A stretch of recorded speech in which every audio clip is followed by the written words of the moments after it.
नमस्कार। ये कोरोना के विलन को बेनकाब करना होगा। धर्म के नाम पर लॉकडाउन के साथ खिलवाड़ करने वालों को बेनकाब करना होगा। 18वें दिन पर कोरोना से देश में पिछले 24 घंटे में 1000 से ज्यादा नए केस सामने आए हैं। 40 की मौत हुई है। भारत में 7000 का आंकड़ा पार हो चुका है संक्रमित लोगों का। अब तक 239 लोगों की मौत हुई है। पर देखिए ये तस्वीरें, एक तरफ प्रधानमंत्री सभी मुख्यमंत्रियों के साथ वीडियो कॉन्फ्रेंसिंग कर रहे हैं, फीडबैक ले रहे हैं कि लॉकडाउन को बढ़ाने के लिए कैसे आगे बढ़ा जाए। ज्यादातर मुख्यमंत्री इसके पक्ष में बोल रहे हैं और बंगाल में लॉकडाउन की किस तरीके से धज्जियां उड़ाई जा रही है। तस्वीरें हैं मुर्शिदाबाद के एक मस्जिद की, जहां पर जुमा नमाज को अदा करने के लिए हजारों की तादाद में लोग इकट्ठा होते हैं। देखें तस्वीरें, मक्का मदीना बंद है पर बंगाल में मस्जिद चल रही है। क्यों चल रही है?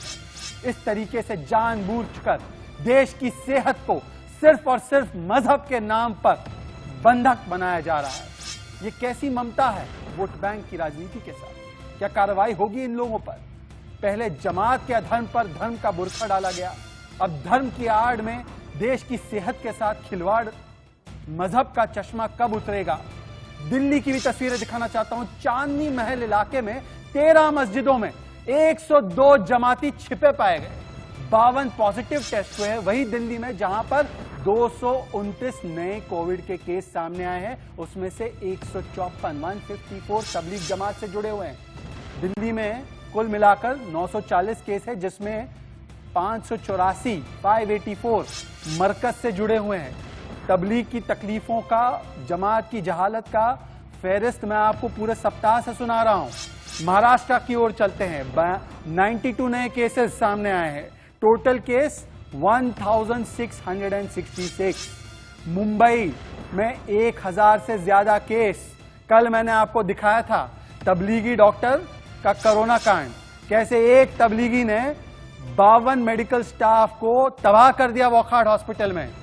कैसे ये जमाती डॉक्टर बना कोरोना का कैरियर। आज जमाते शूरा अहमदाबाद से 1100 लोग सामने आते हैं, 4 पॉजिटिव है, पता नहीं और कितने होंगे। सवाल सिर्फ इतना है कि धर्म के नाम पर लॉकडाउन के साथ खिलवाड़ कब तक चलता रहेगा और इस जमात का इलाज अब क्या है।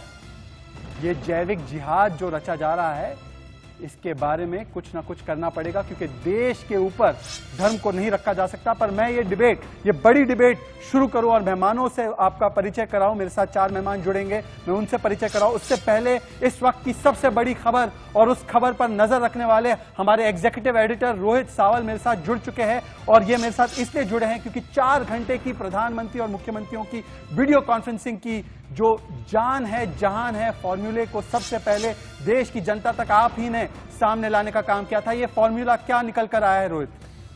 बिल्कुल शहजाद, मैं आपको बता दूं कि जो मुख्यमंत्रियों की प्रधानमंत्री के साथ जो आज बैठक हुई, बेहद महत्वपूर्ण बैठक और एक लंबी मैराथन बैठक इसे कहा जाए। इस मीटिंग को 3 हिस्सों में अगर बांटा जाए, पहले तो जो मौजूदा दौर है कोरोना का, उस पर चर्चा हुई। उसके बाद लॉकडाउन को लेकर चर्चा हुई और ये लॉकडाउन कब तक चलेगा, लॉकडाउन के बाद की स्थिति क्या होगी, इस पर भी इस बैठक में चर्चा हुई।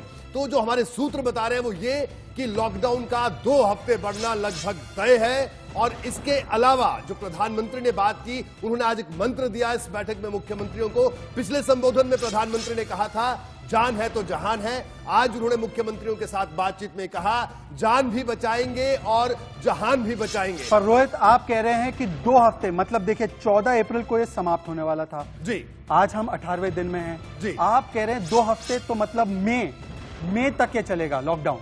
बिल्कुल शहजाद, जो हमारे सूत्र बता रहे हैं वो यही है कि 2 हफ्ते बढ़ना तय है।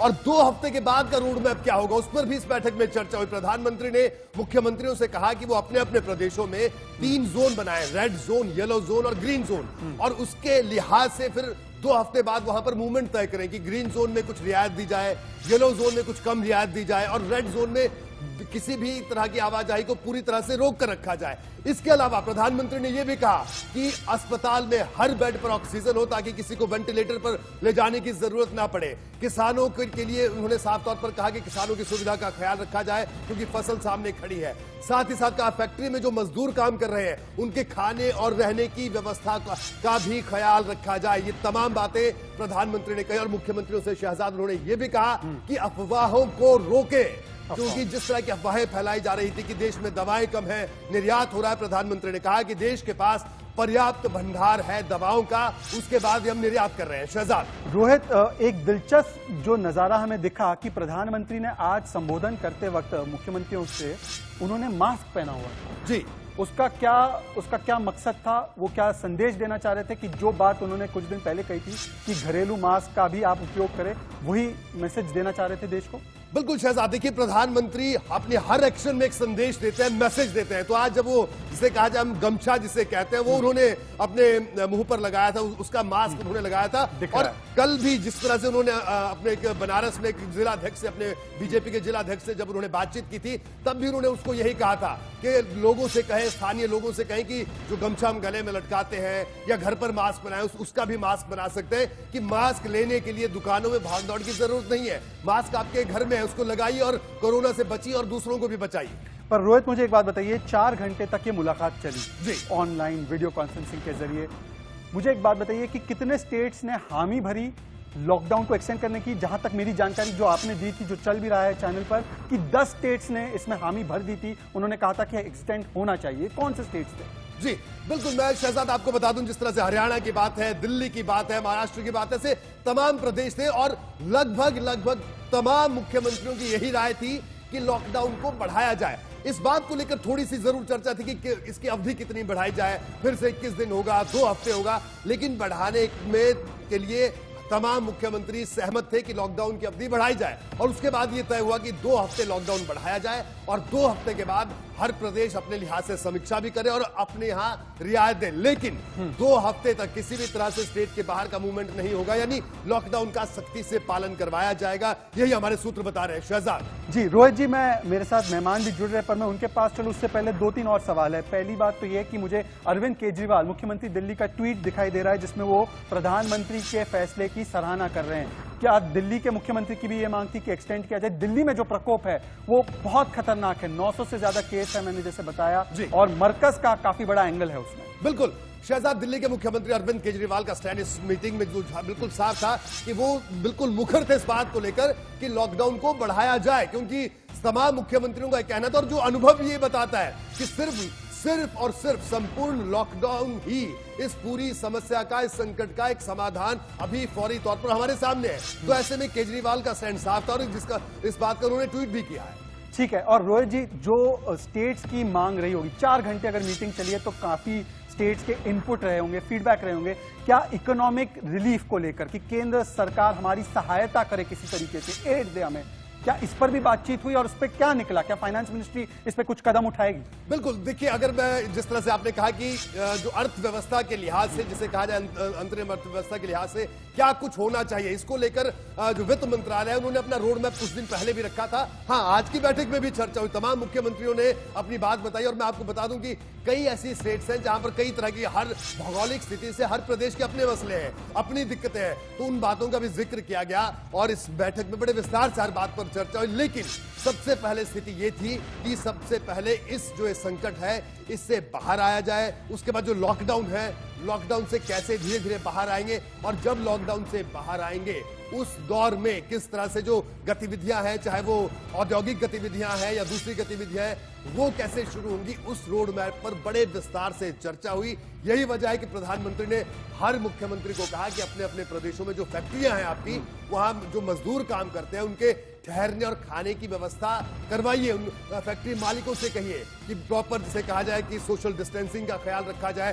तमाम नॉर्म्स का ख्याल रखा जाए और उनके खाने और रहने की व्यवस्था को सुनिश्चित किया जाए। ये इस बात का संकेत है कि जो फैक्ट्रीज हैं या जो उद्योग हैं उनको चरणों में कहीं ना कहीं रिलीफ दिया जा सकता है आने वाले दिनों में। जी रोहित, आपको मैं जाने से पहले एक और सवाल पूछना चाहता हूं। मैं मेहमानों को भी इंट्रोड्यूस करना चाहता हूं। मेरे साथ बीजेपी से जयराम विप्लव जुड़ेंगे, राष्ट्रीय प्रवक्ता है, मौलाना सकी खान राठौड़ इस्लामिक स्कॉलर है, प्रेम कुमार राजनीतिक विश्लेषक पर कांग्रेस के समर्थन में बोलते हैं, और पवन सिन्हा, आचार्य पवन सिन्हा हिंदू धर्म गुरु है। आचार्य जी, प्रेम कुमार जी, मैं आपके पास 1 ही मिनट में आ रहा हूं। एक आखिरी सवाल रोहित से लेना चाहता हूं। देश भर में ये चर्चा हो रही है, मुख्यमंत्री कह रहे हैं लॉकडाउन बढ़ाना है। लॉकडाउन की इंपॉर्टेंस हम जान रहे हैं, क्योंकि इंटरनेशनली भी अगर देखा जाए जिन देशों ने पालन नहीं किया वो आज उस प्रकोप से गुजर रहे हैं, अमेरिका हो, इटली हो। यहाँ पर मैं आपको तस्वीरें दिखा रहा हूँ। ये देखिए, ये चांदनी महल की इलाके की तस्वीर है आज जहाँ से मिले हैं जमाती। इससे पहले बंगाल की मुर्शिदाबाद की मस्जिद की तस्वीरें दिखाई। ये लॉकडाउन को धर्म के नाम पर कुछ लोग उसके साथ जिस तरीके का खिलवाड़ कर रहे हैं, कैसे होगा फिर ये लॉकडाउन सफल? बिल्कुल शहजाद, बिल्कुल सही आपने कहा और मैं कहना चाहूंगा कि ये लोग सबसे बड़े मुजरिम हैं। देश इस संकट की घड़ी से गुजर रहा है। इस देश में जो कोरोना वॉरियर्स हैं वो अपनी जान पर खेलकर लोगों की सेहत को बचा रहे हैं, लोगों की जिंदगी को बचा रहे हैं, लेकिन कुछ लोग धर्म का लबादा ओढ़कर इस तरह की हरकतें कर रहे हैं। मैं से कहूंगा इस तरह की बेशर्मी पर उतर आए हैं कि उनको ना अपनी परवाह है, ना अपनी जान की परवाह है, ना इस देश की परवाह है। तो ऐसे कहीं ना कहीं जिस तरह से सरकारें भी कदम उठा रही हैं, ऐसे लोगों पर सरकारें तो सख्त कार्रवाई कर ही रही हैं। मुझे लगता है कि जो तमाम संगठन है या तमाम जो धर्म गुरु हैं उनको भी आगे आना चाहिए, ऐसे लोगों पर सख्त कार्रवाई करनी चाहिए। और अगर जिसे कहा जाए सोशली यानी सामाजिक तौर पर किसी तरह की कोई बंदिश इन पर लगाई जाए तो वो भी लगाई जाना बहुत जरूरी है, नहीं तो इस संकट से बाहर आना नामुमकिन होगा। शहजाद, जो तस्वीरें आप दर्शकों को दिखा रहे हैं। जी रोहित, आपने क्योंकि धर्म गुरुओं की बात की, मुझे तुरंत चलना है। आचार्य पवन सिन्हा हमारे साथ जुड़ चुके हैं। आचार्य जी, कैसी मानसिकता है देश में? हर एक व्यक्ति, यहां तक कि मुख्यमंत्री भी कह रहे हैं लॉकडाउन बढ़ाना है, लॉकडाउन का सख्ती से पालन करना है, पर यहां पर काबा मस्जिद एक तरफ बंद है, मक्का मदीना में पाबंदी है, पर मुर्शिदाबाद की मस्जिदों में अभी भी नमाज हो रही है और हजारों लोग इकट्ठा हो रहे हैं और उस पर कोई कार्रवाई नहीं होती दिख रही है। पवन सिन्हा जी। हाँ, बड़े दुख की बात है शहजाद भाई। ये मैंने जितने धर्मों की आज तक स्टडी की है, कोई धर्म ऐसी गलत चीजें नहीं सिखाता, लेकिन कुछ लोगों को जब पॉलिटिकल रिलीजन पढ़ाया सिखाया जाता है तब स्थिति खराब होने लगती है। तो ये लोग जो है धर्म के नाम पर राजनीतिक शोषण का शिकार हो रहे हैं, और जो राजनीतिक शोषण करने वाले लोग हैं, जो सत्ता प्राप्त करने वाले लोग हैं, वो इन्हें सीढ़ी बना रहे हैं और कुछ लोगों के माध्यम से ये इनसे कहलवा रहे हैं कि मस्जिद में मर जाओ तो कुछ नहीं होता, और कुछ भी हो लेकिन नमाज का सवाब तो तभी मिलेगा जब एकत्र होकर नमाज पढ़ोगे। तो ऐसी ऐसी बहुत सारी चीजें सिखा रहे हैं। बहुत सारे लोग ये भी सिखा रहे हैं कि तुम हिंदुस्तान में सुरक्षित नहीं हो, एकजुटता दिखानी होगी, और भारत में चाहे कुछ भी हो रहा हो तुम अपने धर्म के संबल बनो। तो निश्चित रूप से ये गलत बात है। और मैं सही बता रहा हूं, जिस तरीके से इस देश के डॉक्टर्स ने, राजनीतिज्ञों ने, लोगों ने काम किया था, हम शायद 15 तारीख को बाहर निकलने की तैयारी कर रहे होते।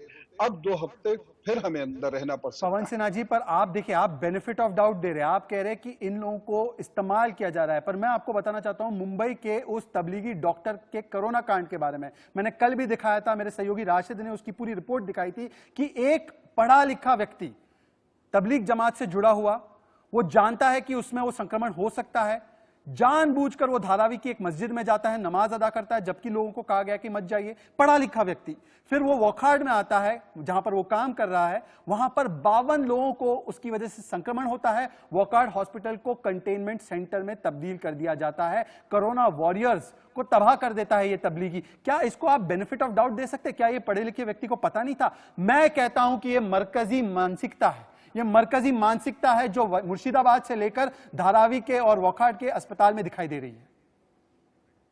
मैं जो चीज कहना चाह रहा हूं वो ये है कि एक शब्द है जिहाद।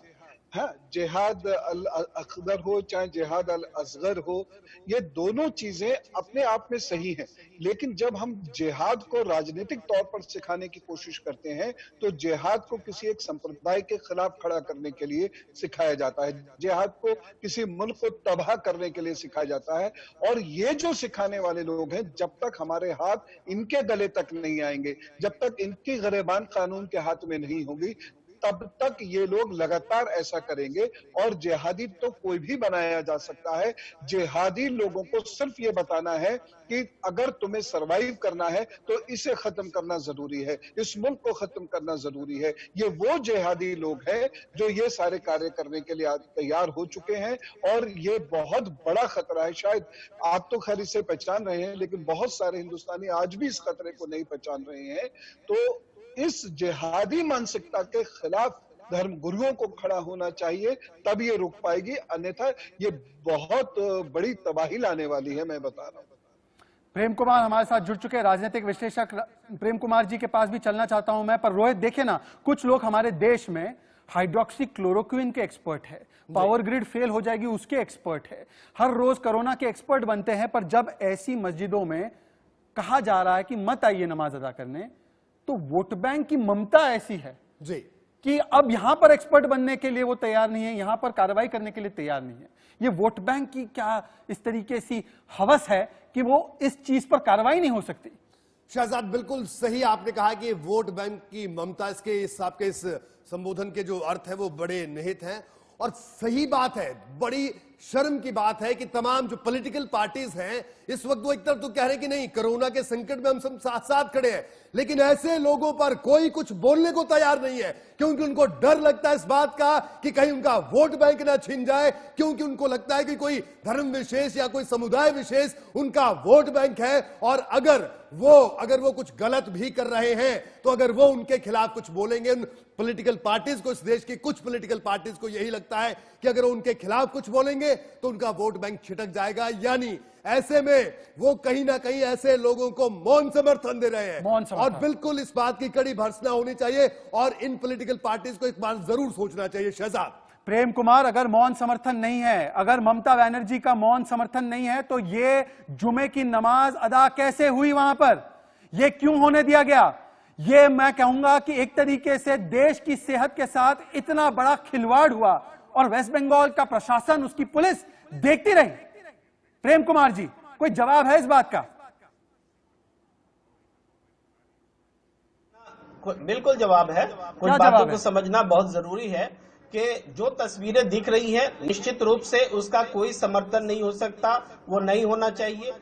बात यह है इसमें कि इस देश में सारे लोग, मुसलमान की बात आप कर रहे हैं तो देश के सारे मुसलमान इस चीज को मान रहे हैं, और जो हमारे देश में कैमरे हैं उन मस्जिदों के बाहर लगे हुए हैं। आप 4 उदाहरण 5 उदाहरण लेकर के टीवी चैनल पर दिखाते हैं और कहते हैं कि पूरे देश का हिंदुस्तान मुसलमान इसको नहीं मानता। नहीं, मैंने ऐसे कतई नहीं कहा। प्रेम कुमार, इसको हिंदू मुस्लिम मत बनाइए। प्रेम कुमार, नो, ये हिंदू मुस्लिम में इसको तब्दील मत कीजिए प्लीज। इस बात को हिंदू मुस्लिम मत बनाइए प्लीज। पहले तो मुर्शिदाबाद में कुछ मुसलमान अगर नमाज अदा करते हैं या तबलीग जमात जहालत दिखाती है तो तमाम मुसलमानों की नुमाइंदगी नहीं करती। प्लीज इसको मुसलमान हिंदू मत बनाइए। जयराम विप्लव, क्या इसको सांप्रदायिक रंग देकर एक तरीके से वोट बैंक पॉलिटिक्स की जा रही है? प्रेम कुमार वही करने की कोशिश कर रहे हैं। जयराम विप्लव, नहीं, मैं आपको नहीं करने दूंगा।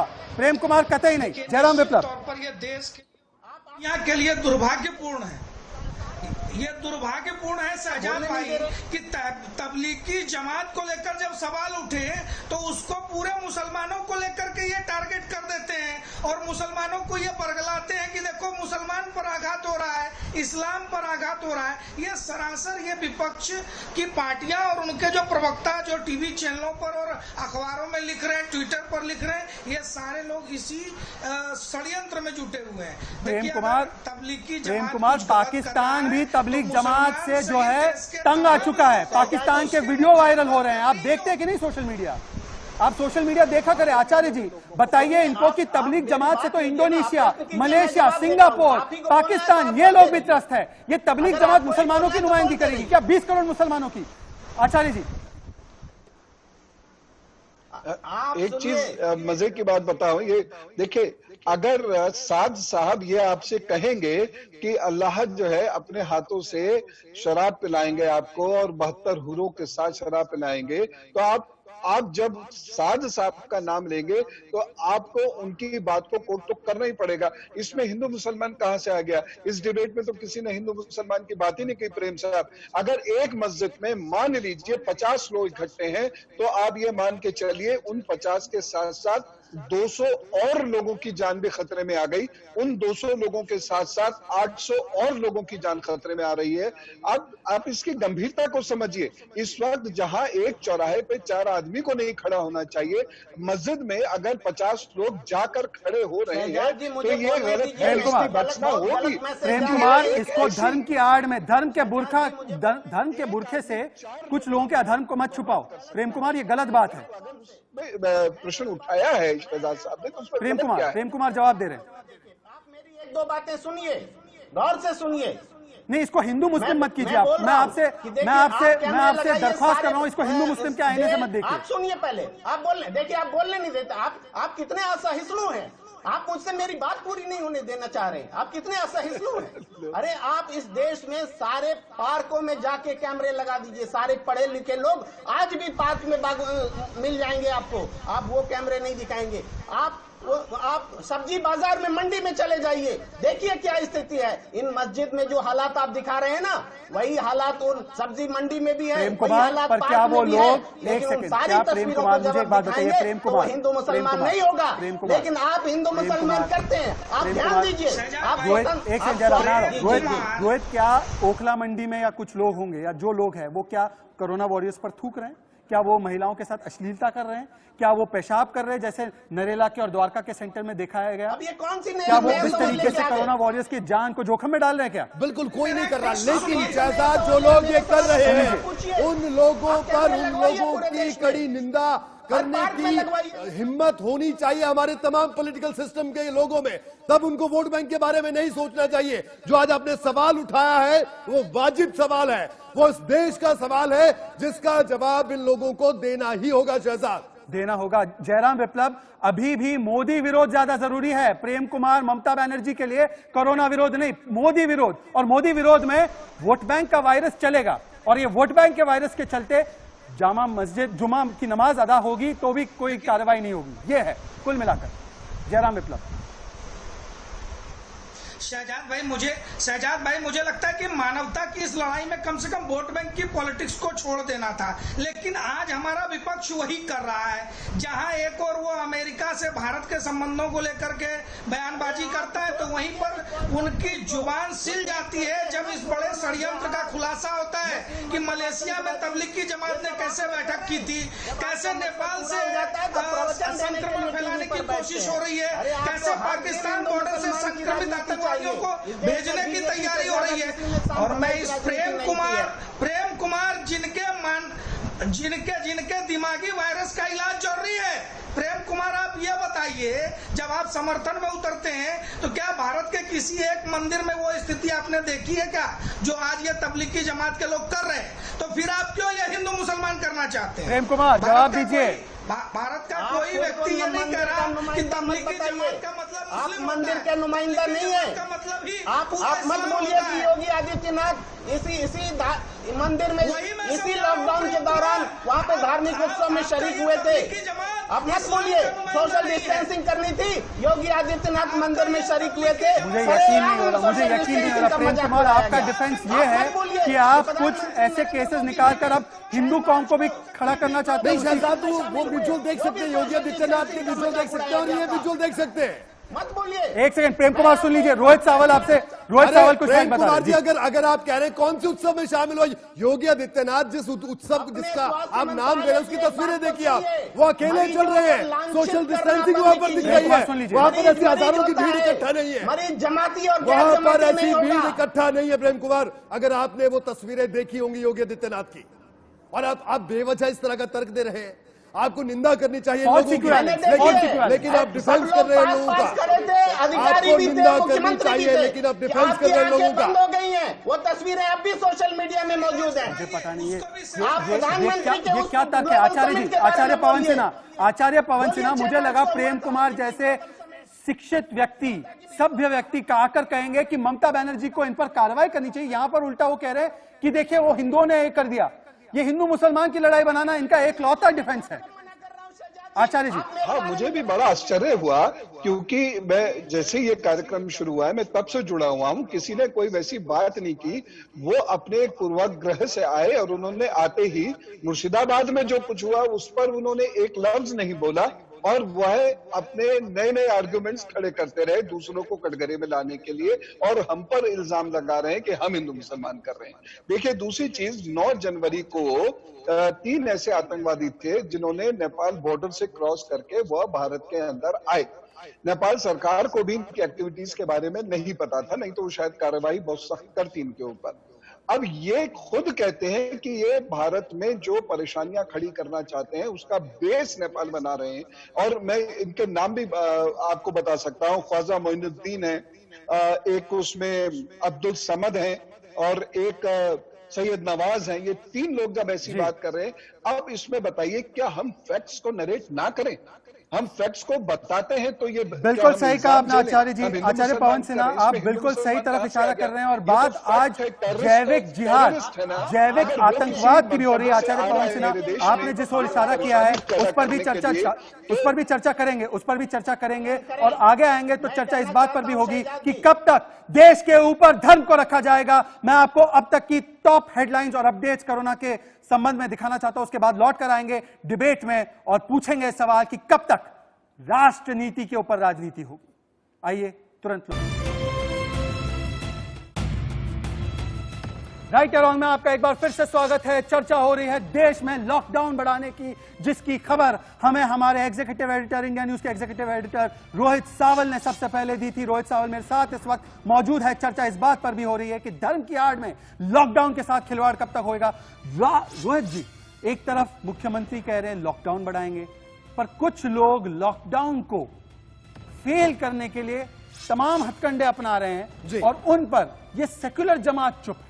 जी बिल्कुल शहजाद, ये जो तस्वीरें बार बार आप दिखा रहे हैं टेलीविजन स्क्रीन पर, ये तस्वीरें ये दिखाने के लिए काफी है कि इस पूरे देश के, जिसे कहा जाए चुने हुए प्रतिनिधि, जनता ने जिन्हें चुना है, वो मुख्यमंत्री आज प्रधानमंत्री के साथ बैठक करते हैं, लॉकडाउन बढ़ाने की बात करते हैं लगभग सारे मुख्यमंत्री, और दूसरी तरफ इस तरह की जब तस्वीरें आती हैं तो वो सवाल जरूर उठाती है। और सवाल ऐसे उन लोगों से, ऐसे उन तथाकथित बुद्धिजीवियों से जो ऐसी तस्वीरों की निंदा नहीं करते हैं बल्कि इनको शेल्टर देते हैं, कहते हैं कि साहब अगर यहां पर ये हुआ तो वहां ये हुआ था। तो जाहिर सी बात है कि ऐसे लोगों को भी कहीं ना कहीं करारा जवाब देने की जरूरत है। शायद रोहित, मैं आपको जाने दूं उससे पहले एक बात बताइए। देखिए, इस देश में जो संक्रमण का दर था जी, वो 7 दिन में दुगना हो रहा था पहले, आज 4.5 दिन में दुगना हो रहा है। और उसके पीछे अगर एक अहम कारण है तो वो है मरकज। दिल्ली में 3.5 दिनों में डबल होता जा रहा है। इसलिए अरविंद केजरीवाल तो 2 टूक कह रहे हैं कि मरकज के केस इतने हैं,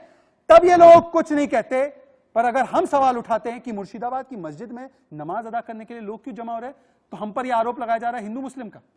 बिल्कुल शहजाद, बड़े हैरान करने वाली बात है कि जब एक तरफ ये तस्वीरें दिखाते हैं तो हमारे एक पैनलिस्ट ये कहते हैं कि साहब उत्तर प्रदेश के मुख्यमंत्री भी एक उत्सव में शामिल हुए थे। अरे साहब, कुछ तो विवेक का इस्तेमाल करिए। उन तस्वीरों को देखिए और इन तस्वीरों को देखिए। क्या आप उन दोनों तस्वीरों की तुलना कर सकते हैं? बिल्कुल नहीं कर सकते। यानी आप ये तर्क देकर पश्चिम बंगाल की जो तस्वीरें उनका समर्थन कर रहे हैं, उन लोगों का समर्थन कर रहे हैं जो लोग करियर बन सकते हैं कोरोना के, ये अपनी जान के साथ भी खिलवाड़ कर रहे हैं, इस देश के साथ भी खिलवाड़ कर रहे हैं। ये एक तरह से ये कहा जाए ये एक अपराध की श्रेणी में शामिल किया जा सकता है। ऐसी बात को मैं कहना चाहूंगा शहजाद, ये धर्म नहीं है, ये तो अपराध किया जा रहा है कि जब एक तरफ लोग मर रहे हैं और सारी दुनिया कह रही है कि साहब सोशल डिस्टेंसिंग का ध्यान रखिए और आप ऐसे इबादत करने पहुंचेंगे। देखिए ये कौन से धर्म का पालन है? ये कौन से धर्म का पालन है? और एक धार्मिक स्कॉलर, इस्लामिक स्कॉलर हमारे साथ मौलाना सखी खान राठौड़ जुड़ चुके हैं। मौलाना साहब, मुझे ये बात बताइए कि मक्का मदीना अगर बंद है तो मुर्शिदाबाद में क्या चल रहा है? मुर्शिदाबाद में जुमा की नमाज अदा करना क्यों कंपलसरी हो जाता है और उसके लिए ममता क्यों दिखाई जाती है? कोई कार्रवाई क्यों नहीं होती? शहजाद साहब सुनिए, मेरी बात सुनिए। सबसे पहले मैं आपको बता दूं, नमाज को किसी भी सूरत में आप नमाज हड़ताल में पढ़ी जाएगी, लेकिन सूरतें आप पहले मेरी बात पूरी सुन लीजिए, जवाब दीजिएगा। गवर्नमेंट ने जिस तरीके से ये पाबंदी लगाई है कि मस्जिद में जमावड़ा न जमा किया जाए, जुमे की नमाज का अगर मसला बन भी पाता है तो आप 4 आदमी नमाज पढ़ लीजिए, तो वो बिल्कुल ओके है, उसका हम समर्थन करते हैं। जिस तरीके से 50, 100, 200, 400 का जमावड़ा जमा करके नमाज पढ़ी जाती है तो ये दूसरे की जानों को जोखिम में डालने के मुतरादिफ है, जिसकी इस्लाम इजाजत जल्दी नहीं देगा। नमाज का जहां तक ताल्लुक है, नमाज घर में पढ़िए, फर्ज है, उसको पढ़ना ही पढ़ना है। आप बीमार हैं, आपका हाथ पैर जनाब। मौलाना साहब, कुछ लोग क्यों लगातार, आप ये बात टीवी पर आकर कहते हैं, बहुत अच्छी बात है, पर कुछ लोग जहां पर ये बात पहुंचनी चाहिए वो लोग लगातार इसका उल्लंघन क्यों कर रहे हैं? अगर वॉकहार्ट का एक डॉक्टर तबलीग से जुड़ा हुआ डॉक्टर भी इसका पालन नहीं कर रहा, तो अब मुझे सवाल पूछना पड़ेगा कि क्या ये कोई साजिश है? आचार्य पवन सिन्हा, क्या कोई साजिश की बू आ रही है इसमें? क्योंकि ये ऐसा नहीं हो सकता कि ये लोग इग्नोरेंट है, ये लोग जानते नहीं थे, ये लोग भूले भटके हैं। ये अब ये तर्क नहीं दिया जा सकता, ये साजिश है और साजिश के पीछे राजनीतिक ताकतें हैं। आचार्य जी। बिल्कुल 101% ये साजिश है। मैं आपकी बात से इत्तेफाक करता हूं। पाकिस्तान इस वक्त में कवर फायर दे रहा है, लोगों को वहां से घुसा रहा है लगातार। 6 जनवरी और उसके बाद से लोग बिहार में घुस रहे हैं। बिहार के डीएम ये कह रहे हैं 40 से 50 लोग बॉर्डर क्रॉस करके इधर आए नेपाल से, वो कहां चले गए ये पता नहीं चल रहा और लगातार उन्हें ढूंढ रहे हैं। एसएसपी लगातार उनके बारे में इंफॉर्मेशन कलेक्ट करने की कोशिश भी कर रही है और साथ ही साथ वह लोगों को आगाह भी कर रही है। और ये पुलिस पर पथराव कर रहे हैं, पुलिस को मार रहे हैं, डॉक्टर्स को मार रहे हैं, नर्सों के सामने अश्लीलता कर रहे हैं। तो ये इस प्रकार की साजिश नहीं है। मौलाना कुछ बोलिए मौलाना। ये तो सही बात है। जो लोग इस तरीके की हरकतें करते हैं, मैं ये कह रहा हूँ कि गवर्नमेंट शो क्यों रही है? एक मौलवी साहब को अब तक गवर्नमेंट काबू नहीं कर पा रही है और फिर ये मामला भी उठाया जा रहा है।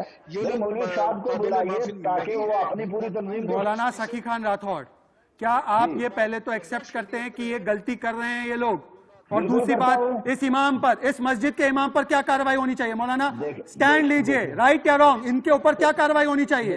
इस इमाम के ऊपर नहीं, आगे बढ़ने से पहले इस इमाम पर, इस मुर्शिदाबाद की मस्जिद के इमाम पर सरकार को क्या कार्रवाई करनी चाहिए? कौन से सेक्शन लगने चाहिए? क्या इनके ऊपर आपराधिक सेक्शन नहीं लगने चाहिए? 302 लगना चाहिए, मर्डर का केस लगना चाहिए?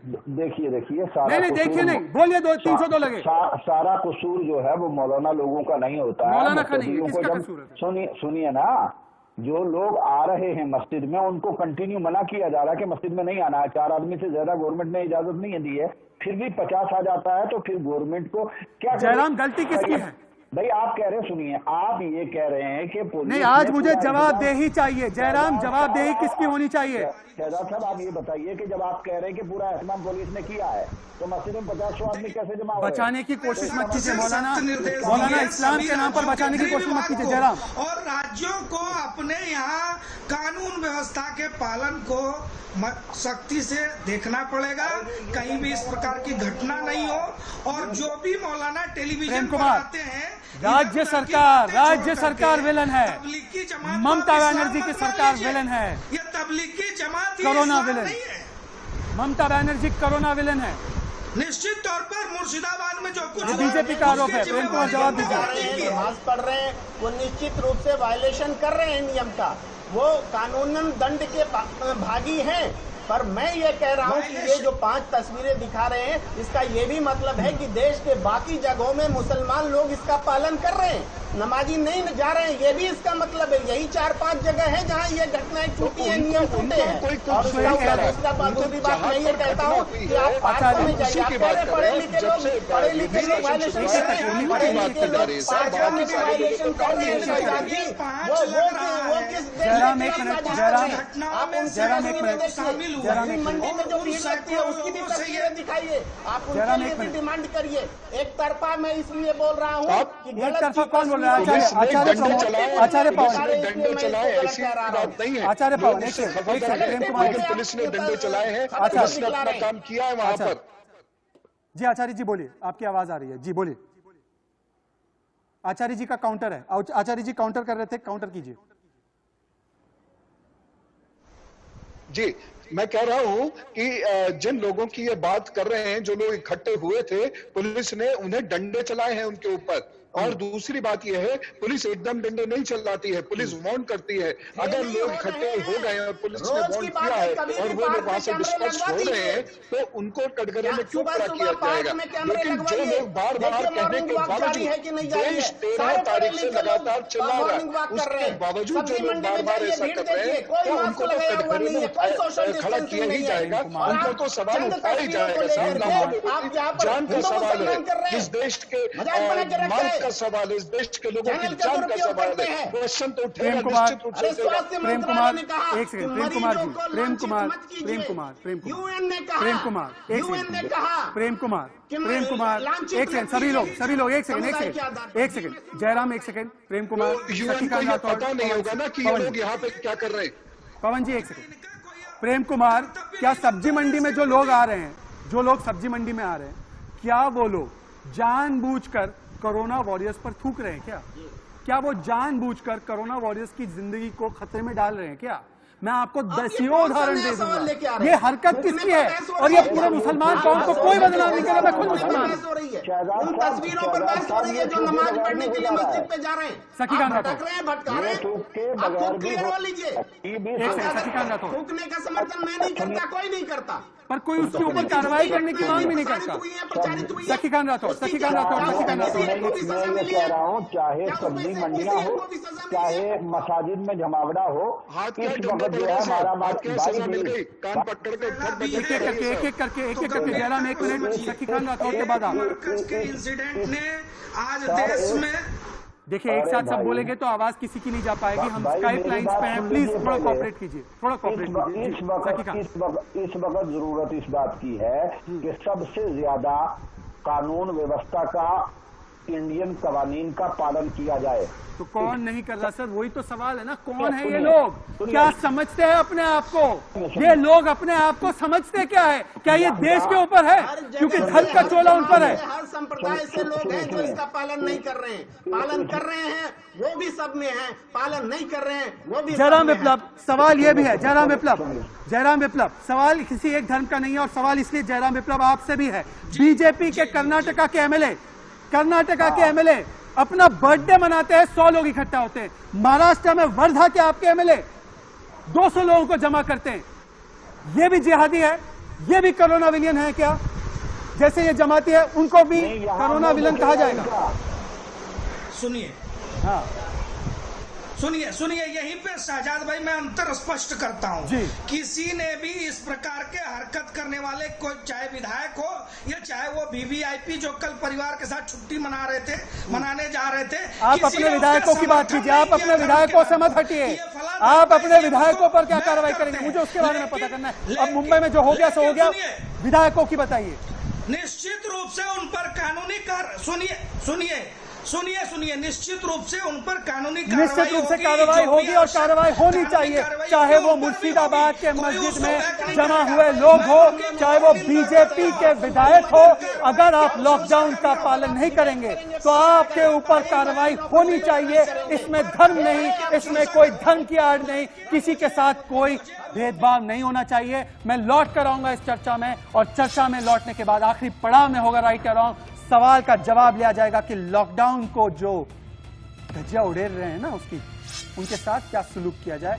ये होगा आखिरी पड़ाव में। आइए लौट कर तुरंत राइट और रॉन्ग।